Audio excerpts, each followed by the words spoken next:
The glass towers of Richmond Industries pierced the Seattle skyline like crystal spears, reflecting the gray November clouds that seemed permanently settled over the city. On the 42nd floor, James Richmond stood behind his mahogany desk, studying the quarterly reports with the same intensity a general might examine battle plans. At 35, he had built a technology empire worth $3 billion. But success had carved deep lines of skepticism around his steel-gray eyes. James had learned early that people wore masks, especially around money. His childhood friends had disappeared when his father's construction business failed. His college girlfriend had left him for someone with a trust fund. Even his own brother had tried to steal his first software patent. These betrayals had crystallized into a simple philosophy. Everyone had a price, and everyone would eventually reveal their true nature when tempted. The Richmond Grand Hotel occupied an entire city block downtown, its Art Deco facade a testament to old-world elegance. Inside, the lobby gleamed with polished marble and crystal chandeliers. James owned this property too, though he rarely visited. Hotels were just another investment, another way to multiply wealth. But today was different. Today, he had come to conduct an experiment in the hotel's staff meeting room. 25 employees gathered around a conference table. Housekeepers, maintenance workers, kitchen staff, and desk clerks filled the chairs, their faces showing a mixture of curiosity and nervousness. James had requested this meeting without explanation, leaving everyone to wonder if layoffs were coming. Among them sat Emma Carter, clutching a worn notebook where she tracked her cleaning schedules. At 26, she had worked at the Richmond Grand for 3 years, always arriving early and staying late. Her auburn hair was pulled back in a simple ponytail, and her uniform was pressed but showed signs of careful mending.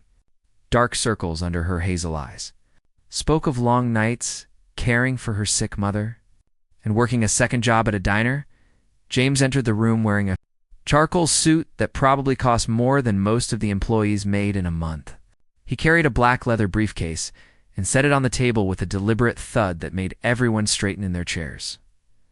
"Thank you all for coming," James began, his voice carrying the authority of someone accustomed to being heard. "I want to conduct a simple exercise. I'm curious about human nature, about what people do when given unexpected opportunities." He opened the briefcase, revealing neat stacks of cash. Gasps echoed around the room as employees realized they were looking at more money than most had ever seen at once. James pulled out 25 manila envelopes, each thick with bills. "Each envelope contains $50,000 in cash," James announced. "No strings attached, no taxes to worry about, no paperwork to sign. Consider it a bonus for your hard work."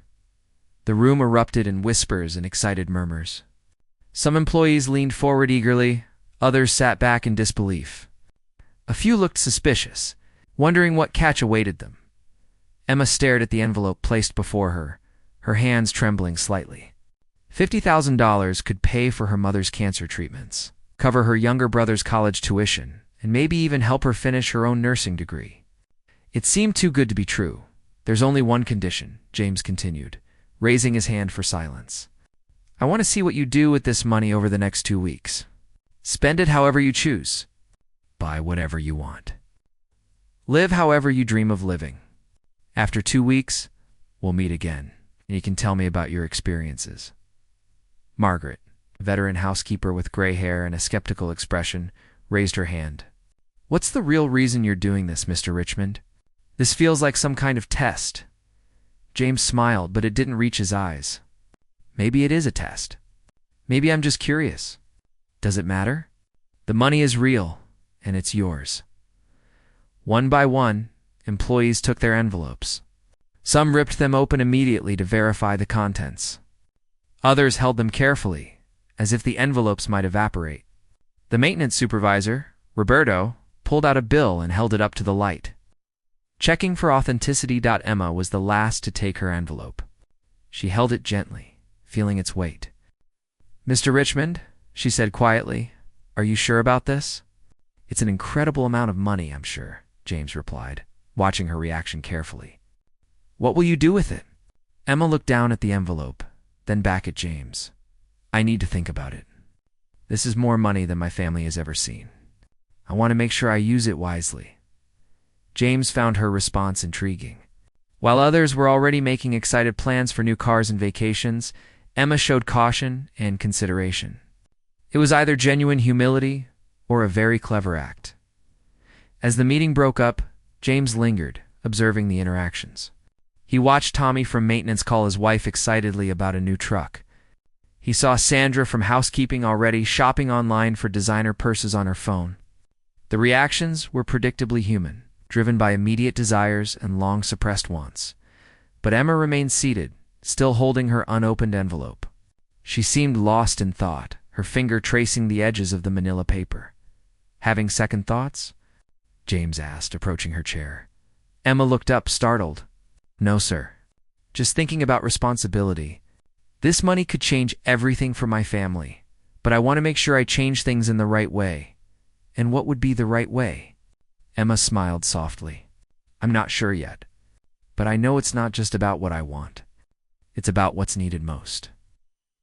James studied her face, searching for signs of deception or manipulation. Emma met his gaze steadily, her eyes clear and honest. Either she was the most skilled actress he had ever encountered, or she was genuinely different from the others. "Take your time, James," said, "but remember the money is yours to use as you see fit. Don't let anyone else's needs overshadow your own desires." Emma nodded. But James could see she wasn't really listening to his advice. She was already thinking about others, already considering how to use this windfall to help those around her. It frustrated and fascinated him in equal measure. Over the following days, James received regular reports from his security team about how employees were spending their money. Roberto had bought a motorcycle. Sandra had booked a cruise. Tommy had made a down payment on a new house. Each purchase confirmed James's cynical view that people were fundamentally selfish creatures who, when given the chance, would indulge their personal desires above all else. But Emma remained a mystery. Security reports indicated she had visited several locations around the city, but she hadn't made any obvious personal purchases. She still drove the same battered Honda Civic, still wore the same carefully mended uniforms, still lived in the same modest apartment with her mother and brother. James found himself thinking about Emma more than he cared to admit. During board meetings, he would wonder what she was planning. During late-night strategy sessions, he would recall the way she had handled the envelope with such care. It irritated him that he couldn't predict her behavior, couldn't fit her into his neat categories of human motivation. On the 7th day of his experiment, James decided to investigate personally. He drove his Tesla to Emma's neighborhood, a working-class area where small houses sat close together and children played in postage stamp yards. Emma's apartment building was old, but well-maintained, with window boxes full of flowers despite the approaching winter. He parked across the street and waited. Just after noon, Emma emerged carrying several grocery bags and what appeared to be medicine bottles. She walked to the house next door and knocked. An elderly woman answered, moving slowly with the aid of a walker. James watched as Emma unpacked the groceries, organizing them in the woman's kitchen. Through the window, he could see Emma helping the elderly woman sort medications and prepare what looked like a week's worth of meals. She stayed for over an hour, and when she left, the elderly woman hugged her tightly. From there, Emma drove to Riverside Elementary School. James followed at a distance, parking where he could observe the playground. Emma met with a teacher and handed over several boxes of books and school supplies. Children began gathering around her. Soon, she was reading to a group of excited kids under a tree. The scene struck James unexpectedly. He had expected to catch Emma in some act of secret indulgence, some proof that she was like everyone else underneath. Instead, he found her giving away what appeared to be significant portions of her windfall to help others. As Emma read to the children, her face lit up with genuine joy. She did different voices for each character, making the kids laugh and clap. This wasn't the behavior of someone seeking recognition or reward. There were no cameras, no witnesses except James hiding in his expensive car across the street. James felt something shift inside his chest, an uncomfortable sensation he hadn't experienced in years. It might have been admiration, or it might have been fear. Emma Carter was proving to be something he had convinced himself didn't exist. a genuinely good person who put others' needs before her own desires. The realization troubled him deeply. If Emma was real, if her kindness was authentic, then his entire worldview might be wrong. And if he was wrong about human nature, what else might he be wrong about? That evening, James sat in his penthouse apartment, staring out at the city lights. The walls were decorated with expensive art, but the rooms felt cold and empty. For the first time in years, he wondered what it would be like to care about something other than profit margins and market dominance. Emma. Carter had taken his test and turned it into something he never expected. A mirror reflecting back his own spiritual poverty. The question was no longer what she would do with $50,000. The question was what James Richmond would do with the uncomfortable truth that goodness might actually exist in the world. The rain drummed against the windows of James Richmond's corner office as he reviewed the surveillance. Reports spread across his desk. 2 weeks had passed since he had distributed the cash envelopes, and the results were exactly what he had expected from most employees. Roberto had purchased a Harley-Davidson and was posting photos on social media. Sandra had booked a Mediterranean cruise and bought enough designer clothing to fill a small boutique. Tommy had made extravagant home improvements and thrown a party that lasted 3 days, but Emma Carter remained an enigma wrapped in a mystery that was slowly driving James to distraction. His private investigator, Detective Mike Harrison, sat across from the desk with a thick folder. Harrison was a former police officer who specialized in background checks and surveillance for wealthy clients. He had never failed to uncover the secrets James needed to know about business partners, potential acquisitions, or romantic interests. But Emma Carter was proving to be his most challenging subject. She's clean. Mr. Richmond, Harrison said, opening the folder with obvious frustration. Cleaner than anyone has a right to be. No criminal record. No outstanding debts beyond normal medical bills and student loans. She volunteers at 3 different charities, tutors kids for free on weekends, sends money to her grandmother in Ohio every month. James leaned back in his leather chair, fingers steepled.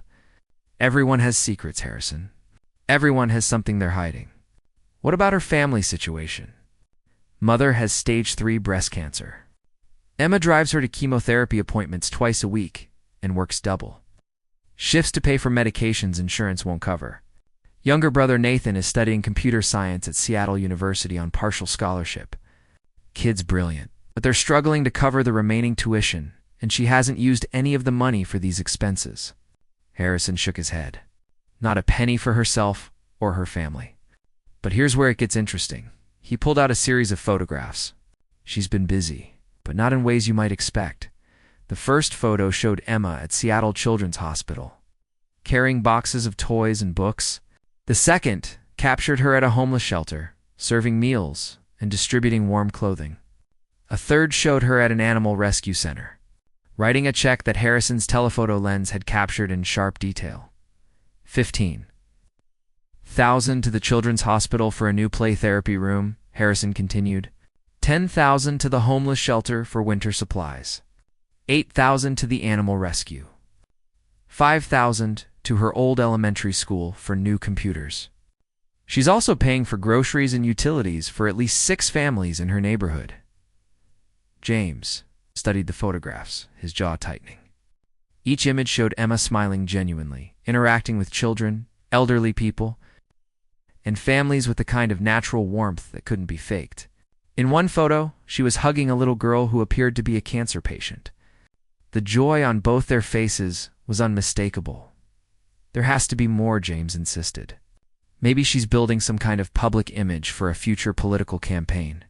Maybe she's trying to impress someone. Maybe she's documenting everything for tax purposes or social media fame. Harrison closed the folder with a definitive snap. I've been doing this for 15 years, Mr. Richmond. I've investigated politicians, celebrities, business leaders, and ordinary citizens. I know the signs of someone building a fake persona. Emma Carter isn't performing for anyone. She's not taking photos for social media. She's not keeping receipts for tax deductions. And she's not networking with influential people.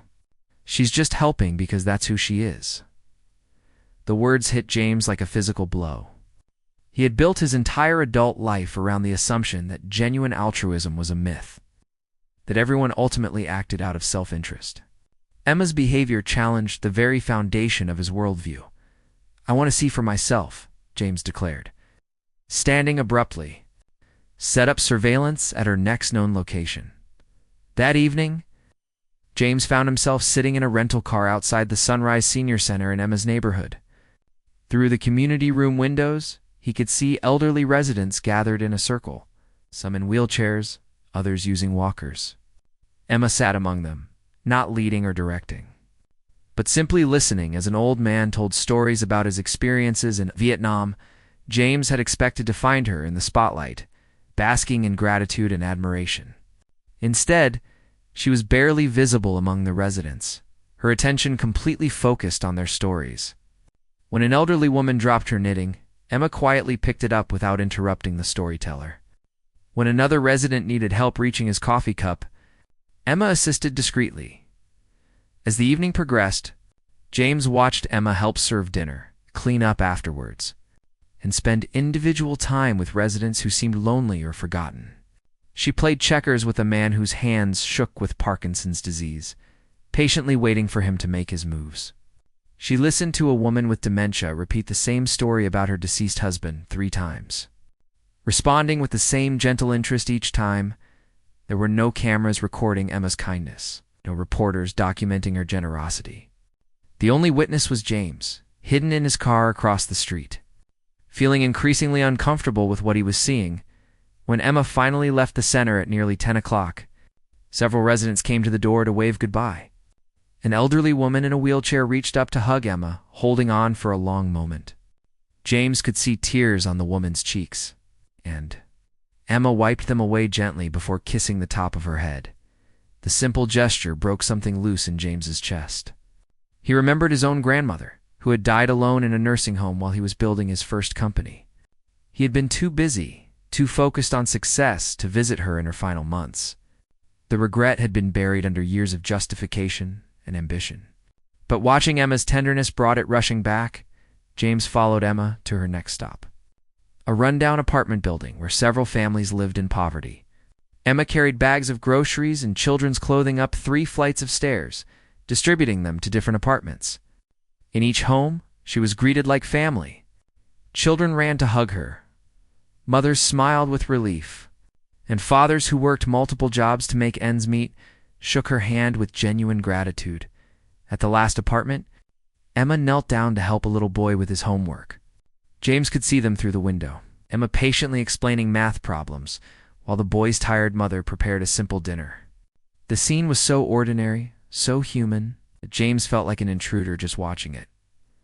When Emma finally returned to her own apartment building after midnight, James remained in his car, staring at the lit windows of her home. He could see shadows moving inside, Emma checking on her sleeping mother, preparing for another day of work at the hotel. The next morning, James arrived at the Richmond Grand Hotel earlier than usual. He wanted to observe Emma in her normal work environment, to see if her behavior there matched what he had witnessed during her charitable activities. He positioned himself at a corner table in the hotel restaurant, hidden behind a newspaper, watching as Emma cleaned rooms on the 3rd floor. Through the elevators, glass walls, and open doors, he could see her working with the same careful attention she showed everyone else. When Emma encountered a family checking out after their child had been sick during the night, she spent extra time cleaning their room without complaint. She even brought coloring books and crayons from her own car to give to the recovering child, making the little girl smile despite her lingering illness. Later, James watched Emma discover that an elderly guest had fallen in his bathroom and was too embarrassed to call for help. Instead of simply reporting the incident to management, Emma stayed with the man, helped him to his bed, and brought ice for his bruised hip. She missed her lunch break to ensure he was comfortable and had someone to talk to. Each observation contradicted James's cynical expectation. Emma treated everyone with the same kindness, whether they were wealthy hotel guests, struggling families, or forgotten elderly residents. Her compassion seemed as natural as breathing, as automatic as her heartbeat. That afternoon, James made an impulsive decision that surprised even himself. He booked a room at his own hotel under a false name and requested Emma as his housekeeper. He wanted to interact with her directly, to see if her kindness extended to a stranger she didn't know was her employer. When Emma knocked on his door the next morning, James almost didn't recognize himself in the bathroom mirror. He had deliberately dressed down in old jeans and a wrinkled shirt, trying to look like an ordinary traveler rather than a billionaire businessman. "Housekeeping?" Emma called softly. "I can come back later if you prefer." James opened the door to find Emma with her cleaning cart, wearing the same pressed but mended uniform he had seen her in for 3 years. Up close he could see the tiredness around her eyes, the slight tremor in her hands that spoke of too much work and too little rest. "Please, come in," James said, disguising his voice slightly. "I was just leaving anyway." Emma entered the room with professional efficiency, but James noticed how she treated his personal belongings with respect, carefully moving his laptop and papers rather than working around them carelessly. When she discovered he had been eating convenience store food for breakfast, she frowned with concern. "Double quotes, sir, if you don't mind me saying. The hotel restaurant has a wonderful breakfast menu. Much better than those processed pastries." James found himself oddly touched by her concern for a stranger's nutrition. "I'm trying to save money. Those pastries are cheap." Emma hesitated, then pulled a wrapped sandwich from her cleaning cart. "I pack extra lunch sometimes. It's just peanut butter and banana. But it's more nutritious than those preservatives." She offered the sandwich with such genuine concern that James felt his throat tighten unexpectedly. This woman, who was struggling to pay her own bills, was offering her lunch to a stranger she thought needed it more than she did. "Thank you," James managed, accepting the sandwich. "That's very kind." Emma smiled, the expression transforming her tired face. "Everyone deserves real food. And everyone deserves kindness." As Emma finished cleaning the room, James found himself asking questions he hadn't planned. "Do you enjoy working here?" "I do," Emma replied, folding towels with practiced efficiency. "I like helping people feel comfortable. Everyone's carrying something heavy, you know. Maybe I can make their burden a little lighter. Even if it's just by making sure they have clean sheets and fresh flowers." The simple philosophy struck James like lightning. Emma saw her work not as menial labor, but as a form of service, a way to care for others. She found dignity and purpose in tasks that others might consider beneath them. When Emma left, James sat on the freshly made bed, holding her sandwich and trying to process what he was feeling. For 35 years, he had believed that kindness was weakness, that generosity was foolishness, that everyone ultimately served their own interests. Emma Carter was systematically dismantling every cynical assumption he had ever held about human nature. That evening, James called Harrison to cancel any further surveillance. He had seen enough. Emma Carter wasn't hiding anything because there was nothing to hide.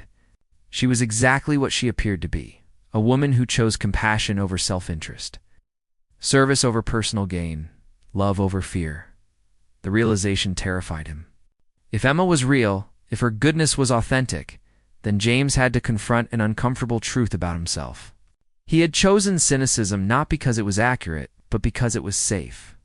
Believing the worst about people protected him from disappointment, but it also protected him from connection, from vulnerability, from love. As he sat in his empty penthouse that night, surrounded by expensive possessions that brought him no joy, James Richmond began to understand that Emma Carter hadn't just passed his test. She had revealed that the test itself was flawed, that the man who created it was the one who truly needed testing. The question was no longer what Emma would do with $50,000. The question was what James Richmond would do with the knowledge that he had been living his life completely wrong. The morning of the final meeting arrived with surprising warmth for November, as if Seattle itself had decided to smile for once. James Richmond stood before the bathroom mirror in his penthouse, adjusting his tie for the 3rd time.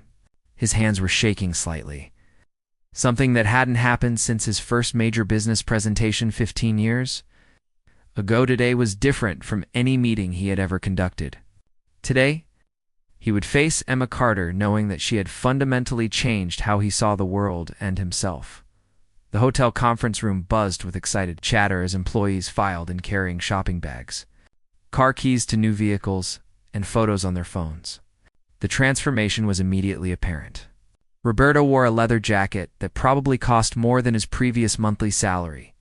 Sandra sparkled with new jewelry and designer clothes. Tommy showed off his Rolex to anyone willing to admire it. Emma entered quietly, carrying the same worn notebook she always had. She wore a simple blue dress that James recognized from previous hotel events, carefully pressed but clearly old. Her auburn hair was styled neatly, but she wore no new jewelry or accessories. The only thing different about her was a certain lightness in her step, quiet joy that seemed to radiate from within. James called for attention, his voice carrying across the room with practiced authority. 2 weeks ago, I gave each of you $50,000 with no strings attached. Today, I want to hear about your experiences. Roberto, why don't you start? Roberto stood proudly, his new leather jacket creaking as he moved. Mr. Richmond, this money changed my life. I bought the Harley I've been dreaming about for 20 years. I took my wife to Las Vegas for our anniversary.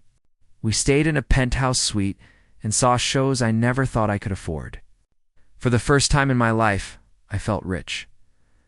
Applause rippled around the table as Roberto sat down, beaming with satisfaction. James nodded approvingly, though the response was exactly what he had predicted. Sandra went next, practically glowing with her purchases. I bought a whole new wardrobe, Mr. Richmond, designer everything. I got my hair and nails done at the most expensive salon in the city. I booked that Mediterranean cruise I've been talking about for years. I finally feel like I deserve beautiful things. More applause followed, along with admiring comments about Sandra's transformation. She looked undeniably stunning, as polished and confident in a way she had never appeared before, one by one. Employees shared stories of personal indulgence and long-delayed gratification. New cars, home renovations, expensive vacations, designer goods. Each story followed the same pattern: immediate personal satisfaction. The fulfillment of individual dreams. The temporary feeling of being wealthy. James listened with growing hollowness in his chest. These responses confirmed his cynical expectations about human nature. But they no longer brought him the satisfaction he had anticipated. Instead, he found himself thinking about Emma's quiet presence at the end of the table, waiting patiently for her turn. When the last employee finished describing his new home theater system, James turned to Emma. "And what about you, Emma? How did you spend your $50,000? Emma stood slowly, her hands clasped in front of her. The room fell silent. Everyone curious about the quiet housekeeper who had always seemed different from the rest of them. "I spent it," Emma said simply, "but not on myself." She reached into her worn purse and pulled out a stack of photographs.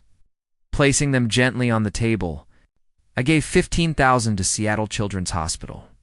They're building a new play therapy room for young cancer patients. These are pictures from the groundbreaking ceremony last week. The photos showed children in hospital gowns holding colorful shovels, their faces bright with hope despite their obvious illness. Emma appeared in several images, kneeling beside the children, her smile radiant as they showed her their drawings of what the new room would look like.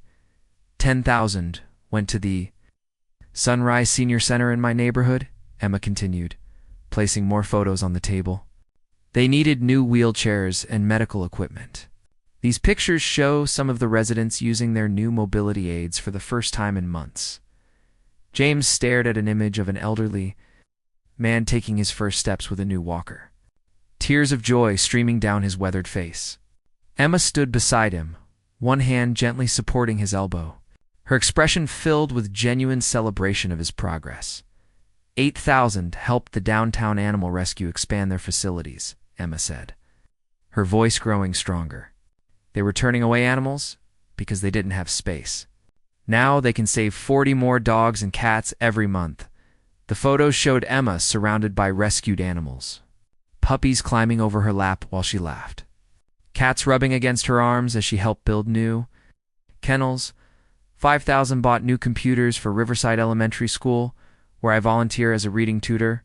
The children there haven't had access to modern technology. Now they can learn skills that will help them compete for better opportunities. Images of children gathered around. Bright new computer screens filled the table, their faces glowing with excitement and possibility. Emma appeared in the background of several photos, helping small hands navigate keyboards and mouse pads. The room had grown completely silent. James could hear the air conditioning humming, the distant sound of traffic, the collective intake of breath from people who had never heard anything like what Emma was describing.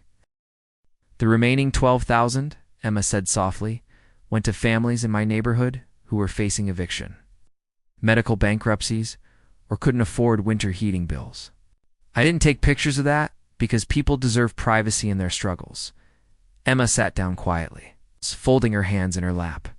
The contrast between her simple dress and Roberto's leather jacket, between her worn shoes and Sandra's designer heels, had never been more apparent. But somehow Emma looked like the richest person in the room.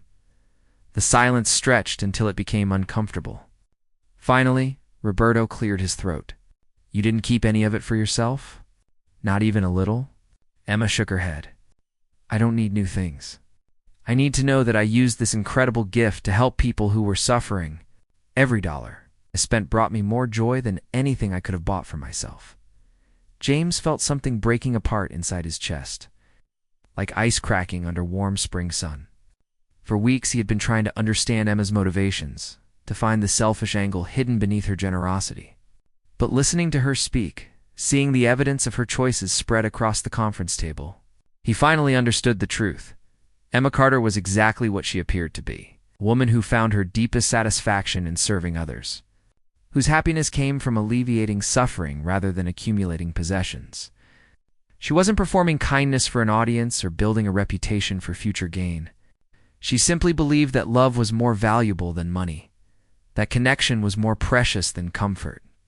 Why? James asked, his voice rougher than he intended. Why didn't you buy something for yourself? Something you wanted or needed? Emma looked directly at him, her hazel eyes clear and honest. Because I learned something a long time ago, Mr. Richmond. You can't fill an empty heart with things. But you can fill it by filling other people's hearts.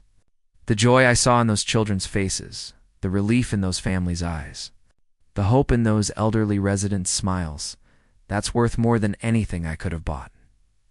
James stood abruptly, his chair scraping against the floor. Thank you all for sharing your experiences. This meeting is concluded. As employees filed out, chattering about Emma's revelations, James remained behind with her. She was carefully collecting the photographs, handling each image with tenderness as if the people in them were precious to her. Emma, James said, his voice barely above a whisper. Can we talk privately? She looked up, surprised by his gentle tone. Of course, Mr. Richmond. James led her to his private office on the top floor, his hands trembling as he closed the door behind them. Through the floor-to-ceiling windows, Seattle spread out below them like a glittering carpet. But James only had eyes for the woman standing uncertainly beside his desk. I need to tell you something, James began, then stopped, unsure how to continue. How could he explain that she had changed everything he believed about life, about people, about himself? Emma waited patiently, her expression open and curious rather than defensive or worried. The money, James said finally. It was a test. I wanted to see what people would do when given unlimited resources. I expected everyone to be selfish, to indulge their personal desires. I've spent my entire adult life believing that everyone ultimately serves their own interests. Emma's expression didn't change, didn't show anger or disappointment. And what did you learn from your test? James laughed, but it came out broken and raw. I learned that I was wrong about everything. I learned that there are people like you in the world, people who choose love over luxury, service over self-interest. I learned that I've been living my life according to a lie. He moved closer to her, his heart pounding so hard he was sure she could hear it. Emma, watching you these past 2 weeks has changed me. Seeing your kindness, your generosity, your absolute refusal to put yourself first, it's shown me who I could be, who I want to be. Emma's eyes widened as understanding dawned. Mr. Richmond, James, he interrupted. Please call me James, and please let me finish before I lose my courage.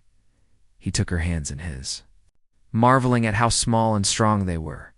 Hands that had cleaned countless rooms and comforted countless people. I'm in love with you, Emma, not because you're beautiful, though you are. Not because you're kind, though your kindness has saved my soul. I love you because you've shown me that there's another way to live, a better way to be human. Tears welled in Emma's eyes, spilling over to trail down her cheeks. James, she whispered, I've been falling in love with you too, but I was afraid. We're from such different worlds. No, James said firmly, lifting her chin so she met his gaze. We're from the same world. We both want to help people, to make a difference. I just forgot that for a while. He kissed her then, gently at first, then with growing passion as she responded. When they finally broke apart, both were breathing heavily, foreheads touching as they held each other close. I want to start a foundation, James said suddenly. The Richmond Carter Foundation. We'll use my resources and your heart to help people on a scale neither of us could manage alone. Will you be my partner in that? In everything. Emma's smile was brighter than all the city lights below them. Yes, she said simply. Yes to all of it. 6 months later. The Richmond Carter Foundation had become the most talked-about charitable organization in the Pacific Northwest. Emma had left her housekeeping job to become the foundation's director of community outreach, while James had restructured his entire business empire to focus on social impact rather than pure profit. Their wedding was held at the Sunrise Senior Center. Surrounded by the elderly residents Emma had befriended, the children she had tutored, the families she had helped, and the animals she had rescued. James's business associates were initially puzzled by the unconventional venue, but by the end of the evening, many were in tears as they witnessed the genuine love and community Emma had built through simple acts of kindness. Roberto played guitar for their first dance. Having discovered his musical talent after Emma encouraged him to pursue interests beyond material possessions, Sandra, inspired by Emma's example, had returned most of her designer purchases and used the money to start a scholarship fund for underprivileged students, as James and Emma swayed to the music in the decorated community room. Surrounded by people whose lives they had touched, James marveled at how completely his world had changed. The penthouse apartment sat empty now. They had moved into a modest home in Emma's neighborhood, close to the people and causes they served. Any regrets? Emma asked, her head resting against his shoulder. James looked around the room at faces glowing with genuine happiness, at elderly hands clapping in time to the music, at children who had survived cancer treatments, dancing with abandon. He thought about his old life of isolation and cynicism, of empty luxury and hollow achievements. Only one, James said softly. I regret that it took me 35 years to understand what you knew all along. What's that? Emma asked, looking up at him with love shining in her eyes. That the richest life isn't measured by what you accumulate, but by what you give away. That true wealth comes from connection, from service, from love. Emma smiled and pulled him closer as the music swelled around them. Then were both the richest people in the world, as they danced under the simple decorations. Surrounded by the community they had built together, James Richmond finally understood that Emma Carter hadn't just passed his test. She had given him a completely different definition of success. One measured not in dollars, but in smiles. Not in possessions, but in purpose. Not in power, but in love. The test was over, and they had both won something far more valuable than money. They had found their way home to each other and to the truth that kindness is the greatest wealth of all. The end.